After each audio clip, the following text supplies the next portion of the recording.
If you are interested in starting your own bath and body business, or perhaps you already have one, you're not going to want to miss this video. Hi everyone, if you're new here, my name is Sherry and this is Standing Stone Wellness, where on this channel we just make a bunch of super fun things. In today's video, I'm sharing my top 5 tips for bath and body business makers. I love to support small businesses. I hope these tips are helpful. Without waiting any longer, let's get to those business tips. It is so pouring outside.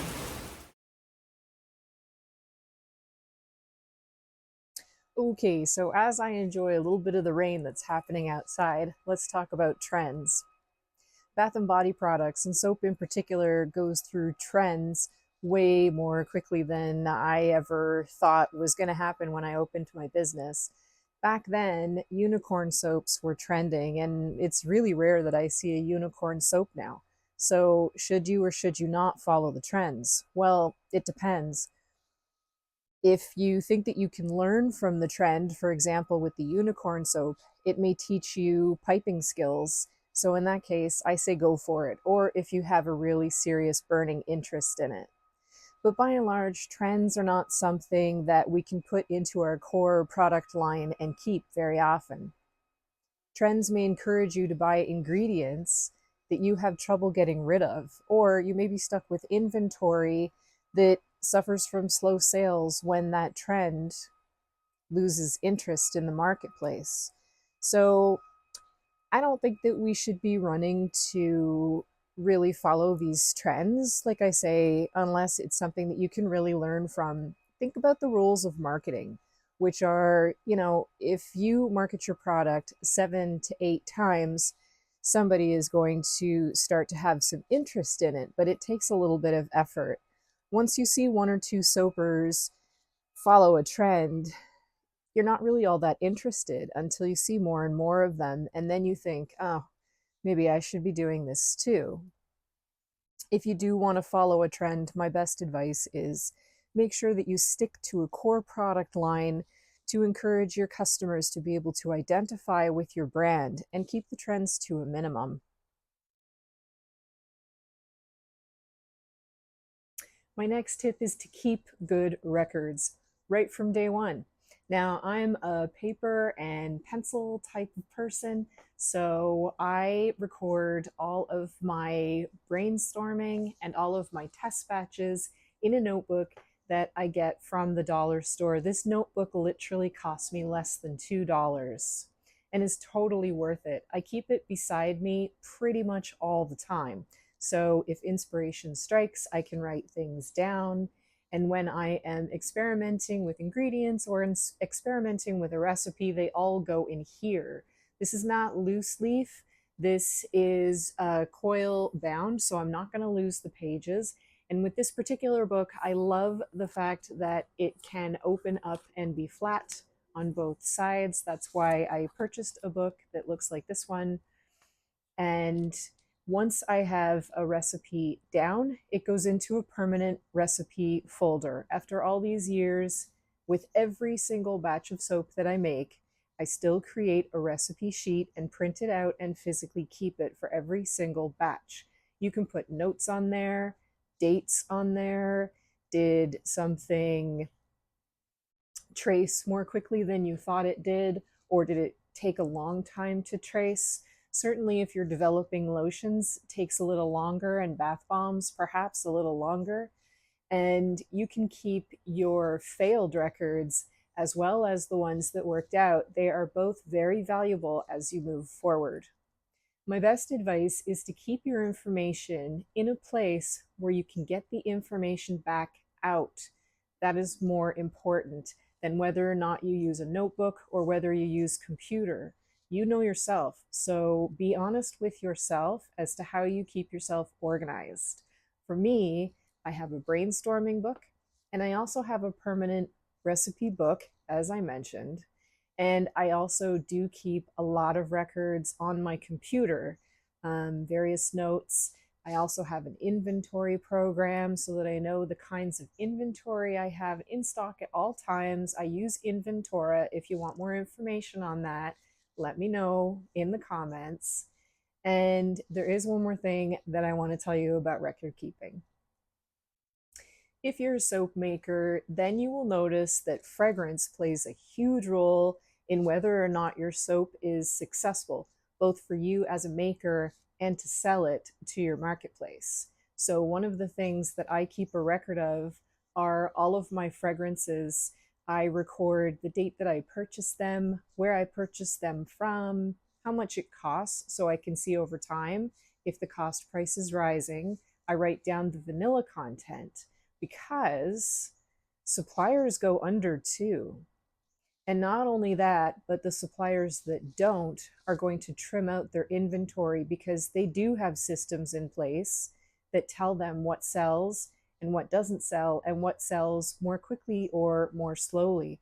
So a supplier can discontinue one of your favorite fragrances, and then later on down the road, if you bought a whole bunch of that fragrance, you may not remember what the vanilla content was or that kind of thing. So it's really important to keep good records. And finally, if you purchase a base from a company, melt and pour soap, a lotion that is already made for you, or something to that effect, when you receive that product, write down all of the ingredients when you get it. For that same reason, a supplier can discontinue a product at any time. And as long as your records are good, you'll be fine with it because you'll always know what it is that you're working with.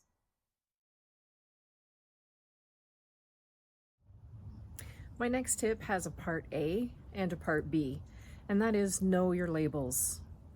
You, as a maker, really should be labeling your product properly.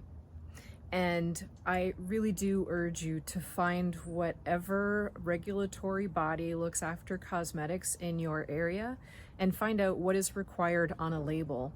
I have been really surprised to go into markets, sometimes artisan stores, and to see a bath and body product that is really not labeled properly at all. There's no inky ingredients. I measured a soap recently where the measurement was not correct. Leaving ingredients out. I purchased a soap one day that was more than one color. No colors were listed on the label. Guys, figure out labeling. At this point, I really want to support local and I really want to support makers in my area. But if you can't label your products properly, it actually does not build trust with your customer. It doesn't take that long to go through the documentation and to find out what it is that you really need. It looks long, but remember, if you're reading a legal document, lots of that space is just for the number that the paragraph is.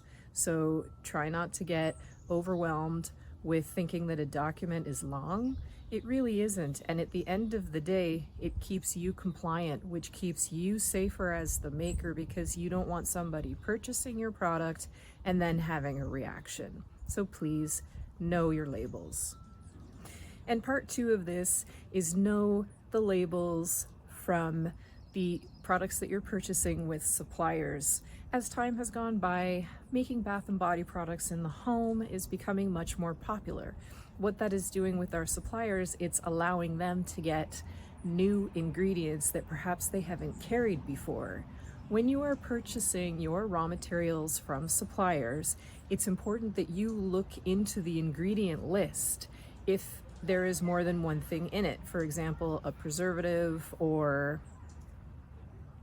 one thing that comes to mind is a very popular ingredient that is put into bath bombs that is made up of more than one thing.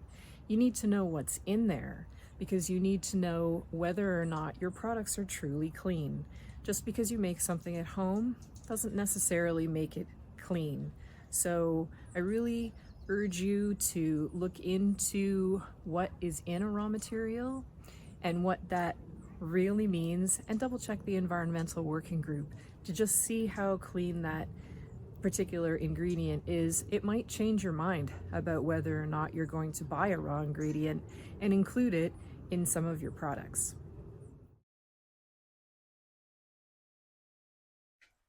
My next tip is to know your sizing.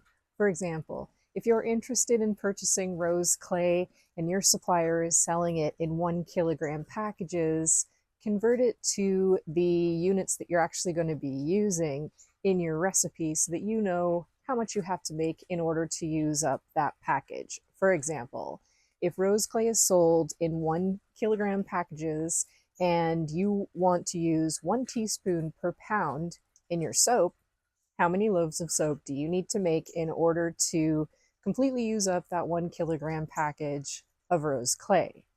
Now, if this sounds daunting and you don't think that you can do it, and you really want to try that ingredient, try to find a maker in your area and see if you can split the purchase with them. That way, you may only have to use up half of that amount, but it really is beneficial to do the conversion and know how long it's going to take you to get a return on that investment. If you purchase something in a larger quantity in order to get a discounted cost price per unit, this is always possible. But at what cost? Are you going to have too much product and it sits around taking up space in your house and you can't use it anyway? It may not be worth it.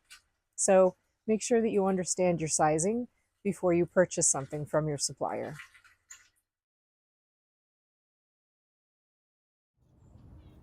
Okay guys, after this tip, I'm going to have one bonus for you, but I've kept this tip till the end for a reason. It is so important, and that is purchase with purpose. I know as a bath and body maker how tempting it is to get a raw material that somebody is talking about on social media or in Facebook groups, but one thing that makers tend to love to buy are fragrances or essential oils. And I urge you to have a purpose in mind before you decide to buy another fragrance. All too often, we collect fragrances faster than we can use them in bath and body products. I keep all of my essential oils in a fridge to help elongate their shelf life, but not everybody has that option.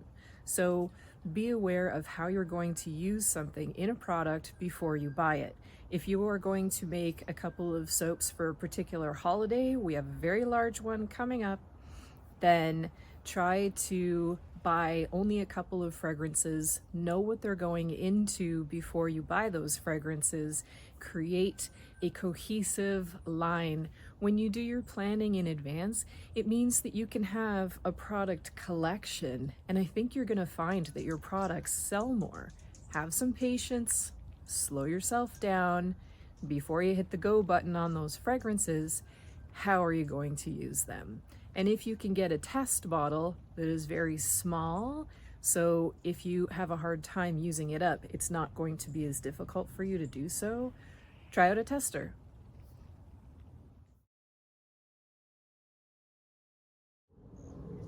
Guys, I have one more tip for you as a bonus as a new maker, and that is don't compare your beginning to someone else's middle. We're all at different stages of making. We're all at different stages of learning. Let yourself go through the learning process. And if you're finding it difficult, then focus on some things that you really love, really want to make, really love to make, and hone your craft in one area before you move to another. There is a saying, comparison is the thief of joy. And I do think that that's true. We see it every day, especially on social media, because our society has become so visual and we do compare ourselves to others. So try to do that a little less. Just focus on you, focus on your products, focus on fragrances that you love, because fragrance is half the fun, as we've learned earlier in the video. That's all I have for you today. I hope that you liked this content. If you did like it, please hit the like and the subscribe buttons. I post new content every Thursday. I'm wishing you a super great weekend, and I will see you next week. Bye for now.